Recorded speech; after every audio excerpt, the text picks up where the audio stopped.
দিলেও ভিডিওতেও ভিউ হইতেছে না। আপলোড আমি ইউটিউবে আজকেও ব্লগ আপলোড দিছি, ব্লগ আপলোডই হয়নি। মানে মেজাজটা এত পরিমাণে গরম হইতাছে, মানে ব্লগই আপলোড হয় না। মানে আমি 3 দিন ধরে মানে অবস্থা পুরোই খারাপ যে ব্লগ কেন আপলোড হয় না ভাই। তোমরা অনেক আপুরা হচ্ছে আমাকে মেসেজ করে ইনবক্সে, তো সবার হচ্ছে রিপ্লাই দেওয়া হয় না, যার কারণে ভাবলাম যে না আমি হচ্ছে লাইভে আর কি বলি। কারণ প্রতিদিনই মানে যেদিন যেদিনই হচ্ছে লাইভে আসে সেই দিনই হচ্ছে আপুরা এই আখি আপু রিপ্লাই দাও, হ্যাঁ দিয়েছি, আমার একটা কান্দারি মজি দিছে। যাই হোক আমি এখান থেকে কমেন্ট করতে পারতেছি, আমার এই ফোন দরকার নেই।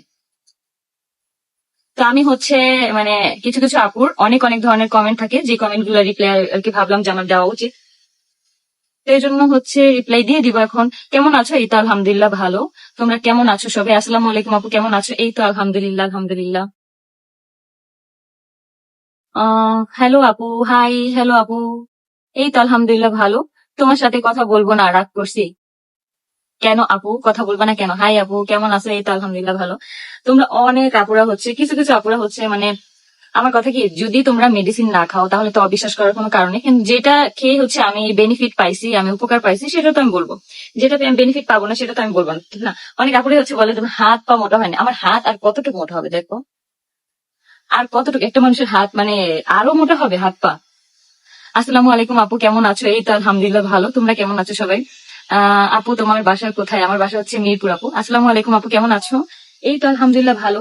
আমার কিন্তু 2 নাম্বার ফাইলও কমপ্লিট করা শেষ। এখন হচ্ছে আমি এটা হচ্ছে আজকে সকালেই হচ্ছে আমি খুলছি, দেখো এটা হচ্ছে আজকে সকালেই খুলছি। আর এইটা হচ্ছে কমপ্লিট শেষ, মানে হচ্ছে এটা 2 নাম্বারটা ছিল, এই 3 নাম্বারটা খাওয়ার পরে কিন্তু আমার আর কোনো ফাইল নাই। তখন কিন্তু একদম ফিটফাট সদরঘাট বলতে গেলে, কারণ তখন আর আমার আর কোনো মেডিসিন আমাকে ক্যারি করতে হবে না। আমি তখন হচ্ছে আমার ওয়েটটা সব সময়ের জন্য ধরে রাখতে পারবো। এখন আমি যেরকম আছি এরকম কিন্তু পারফেক্ট আছি, ঠিক আছে? হাই হ্যালো আপু, আমার নামটা নাও, নাদিয়া আরা আলিনা। এই যে আপু তোমার নামটা নিয়ে নিছি, অনেক কিউট লাগতেছে, থ্যাংক ইউ। আমার মতন কিউট হইতে চাইলে তোমাদেরও কিন্তু বিশ্বস্ত একটা পেজ থেকে হচ্ছে মেডিসিন নিতে হবে। কিটার কি খবর কি আপু, মানে কার আয়েশের কথা জিজ্ঞেস করছো? ওই আখি আপু, হ্যাঁ বলো। তোমরা হচ্ছে যারা যারা হচ্ছে এখন মেডিসিন হচ্ছে 3টা ফাইল তোমরা মানে কনফার্ম করতে চাও অর্ডার, তাহলে কিন্তু তোমাদের জন্য একটা সুবর্ণ সুযোগ আছে, সেটা হচ্ছে ডেলিভারি চার্জ একদম ফ্রি। আর যারা যারা হচ্ছে এখনো ট্রাস্ট করতে পারতেছো না, তাহলে তারা কিন্তু চাইলে আমার উপরে ট্রাস্ট করে হচ্ছে একটা ফাইল তোমরা আগে নিয়ে নিতে পারো। একটা ফাইল কমপ্লিট করার পরে তোমরা যদি বেনিফিট বুঝো, তোমরা যদি উপকারিতা পাও, তখন কিন্তু তোমরা আরেকটা মানে আরো যে 2টা ফাইল তোমাদেরকে কমপ্লিট করতে হবে, সেটা কিন্তু তোমরা চাইলে তখন নিয়ে নিতে পারবো। আহ এটা একটু কিউট আপু ছিল আজকে। তো আজকে আমরা উত্তরা কাজ ছিল আর হচ্ছে মোহাম্মদপুর কাজ ছিল। আসার পরে হচ্ছে আয়েশের বাবা আজকে কল দিছে, তারপর হচ্ছে আয়েশের সাথে কথা বলছে। কতক্ষণ কথা কথা বলার পরে হচ্ছে আয়েশ রাতে ডিনার করে তারপর হচ্ছে ঘুমাইছে। আয়েশের এখন টাইম শিডিউল আয়েশ হচ্ছে মেনটেন করে, আমরা মেনটেন না করলে, ওই যে আমরা এখন কয়টা বাজে, এখন মনে হয় 10:30 বাজে। আমরা না ঘুমাইলেও সে কিন্তু তার টাইম মতো ঘুমায় যায়, তার টাইম মতন খাবার সবকিছু আম্মু সবসময় একদম তাকে টাইম টু টাইম সবকিছু করে। আপু তোমাকে এত ভালো লাগে, থ্যাংক ইউ আপু, থ্যাংক ইউ আপু। প্লিজ নামটা নেন, ইন্ডিয়া থেকে কমেন্ট করছি। ইমু চৌধুরী আপু, এই যে আপু তোমার কমেন্টটা আমি করে ফেলছি, আর ইন্ডিয়া থেকে কমেন্ট করছো, তোমাকে অনেক অনেক ধন্যবাদ। আপু আয়েশ বাবা কেমন আছে? আপু আয়েশ বাবা আলহামদুলিল্লাহ ভালো আছে, শুধু সে একটু বেশি ছটফট করে এখন, মানে এখন আর কি তুত্তুর আর কি বেশি করে অনেক। লাইটটা অনেক সুন্দর হয়েছে। কিসের লাইট? তুমি কিভাবে জানলে যে আজকে আমি রিং লাইট কিনছি? আজকে কিন্তু আমি আমার রিং লাইট কিনছি, মানে বড় সাইজের রিং লাইট। এতদিন হচ্ছে আমার সামর্থ্য ছিল না, যার কারণে হচ্ছে এতদিন আমার একটা ছোট রিং লাইট ছিল, কিন্তু আজকে আমি হচ্ছে আমার ছোট রিং লাইটটা হচ্ছে চেঞ্জ করে হচ্ছে আমি আমার বড় রিং লাইটটা কিনছি। আমার আজকে হচ্ছে রিং লাইটটার দাম নিচ্ছে 2000 টাকা। আখি কিন্তু এবার তার লাইভের মাধ্যমে দেখিয়ে দিল এই ওষুধটা খেয়ে সে কতটা বেনিফিট পেয়েছে, সে কতটা মোটা হয়েছে। যারা সবসময় আখিকে নিয়ে ট্রল করে, যারা বলে আখি শুধুমাত্র মুখই মোটা হয়েছে, হাত মোটা হয়নি, তাদেরকে কিন্তু এবার দেখিয়ে দিল তার হাতটা মোটা হয়েছে কিনা। তো ভিউয়ার্স, আখি কিন্তু লাইভে এটাও বলেছে আয়েশের সাথে তার বাবা আহাদের যোগাযোগ হয়, তার সাথে কথা বলে।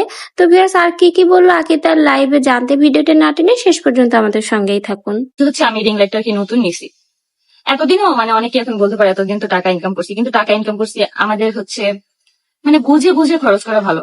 ফার্স্টে যে কিনে খরচ করে ফেলবে এমন কোনো কিছু না। আমি যাই করি আমার যখন যেটা প্রয়োজন আমি সেটা বুঝে শুনে তারপর হচ্ছে সেটা করার ট্রাই করি। ভবিষ্যতেও আমার মানে মানে টাকা পয়সা খরচ করা মানে এই ব্যাপারটা হচ্ছে ভবিষ্যতে আমার মধ্যে এরকমই থাকবে। আমি যত টাকা ইনকাম করি না কেন, মানে আমি সবসময় হচ্ছে বুঝে শুনে খরচ করতে আর কি বেশি পছন্দ করি, কারণ এক গাধা খরচ করে তো কোনো লাভ নেই, কোনো দরকারই নেই এক গাধা খরচ করে। আর আমার কাছে মনে হয় এভাবে আমি যেভাবে আছি এভাবে আমি আলহামদুলিল্লাহ ভালো আছি। আর আমি আলহামদুলিল্লাহ সবসময় ভালো থাকবো, কারণ হচ্ছে এত এত মানুষের দোয়া আমার উপর আছে। আর আপু তোমার কি ইনকাম হচ্ছে না? মানে তুমি বাবু নিয়ে চলতেছো কিভাবে? আপু ইনকাম হইতেছে আমার, এই যে এত এত প্রমোশনের কাজ করি এখানে কিন্তু অর্ধেক হচ্ছে আমার মানে প্রমোশনের কাজ থাকে, মানে বলতে হচ্ছে পেডের, আর নন পেডের হচ্ছে অর্ধেক থাকে। এই তো আলহামদুলিল্লাহ ভালো। তো এটাই বলবো যে মানুষের দোয়া যদি তোমার সাথে থাকে, তোমার কোনোদিনও না খেয়ে থাকতে হবে না, কোনোদিনও খারাপ ভাবে থাকতে হবে না। কি অবস্থা আপু? এই তো আলহামদুলিল্লাহ ভালো। তোমরা এখন হচ্ছে আমাকে যা যা কোশ্চেন করে সেটা করো। আমি তো এখন কতক্ষণ হচ্ছে নিজের কত কিছু বললাম। তো তোমরা হচ্ছে এখন আমাকে কোশ্চেন করো যে এই মেডিসিনটা নিয়ে তোমাদের কার কি কোশ্চেন, এটা আমি হচ্ছে রিপ্লাই দিব। টিকটকে অনবরত মেসেজ আসতেছে, প্লাস ফেসবুকে আমার হচ্ছে আইডিতে, প্লাস হচ্ছে পেজে, কিন্তু সবাইকে তো হচ্ছে আমি রিপ্লাই দিতে পারতেছি না, যার জন্য আমি অনেক অনেক দুঃখিত। আপু কেমন আছো? আমি বরিশাল থেকে দেখতেছি। থ্যাংক ইউ আপু। আপু কেমন আছো? এই তো আলহামদুলিল্লাহ। খাওয়ার পর কিন্তু আমি একদম স্টপ করে দিব, কারণ হচ্ছে আমার এখন যে স্বাস্থ্যটা আছে এটাকে আমার ধরে রাখতে হবে। কোনোভাবেই আমার এই স্বাস্থ্যটা ভাঙা যাবে না, আর অবশ্যই হচ্ছে আমাকে টাইম শিডিউল মেনটেন করে হচ্ছে খেতে হবে, তা না হলে আমার স্বাস্থ্য আবার ভেঙে যাবে।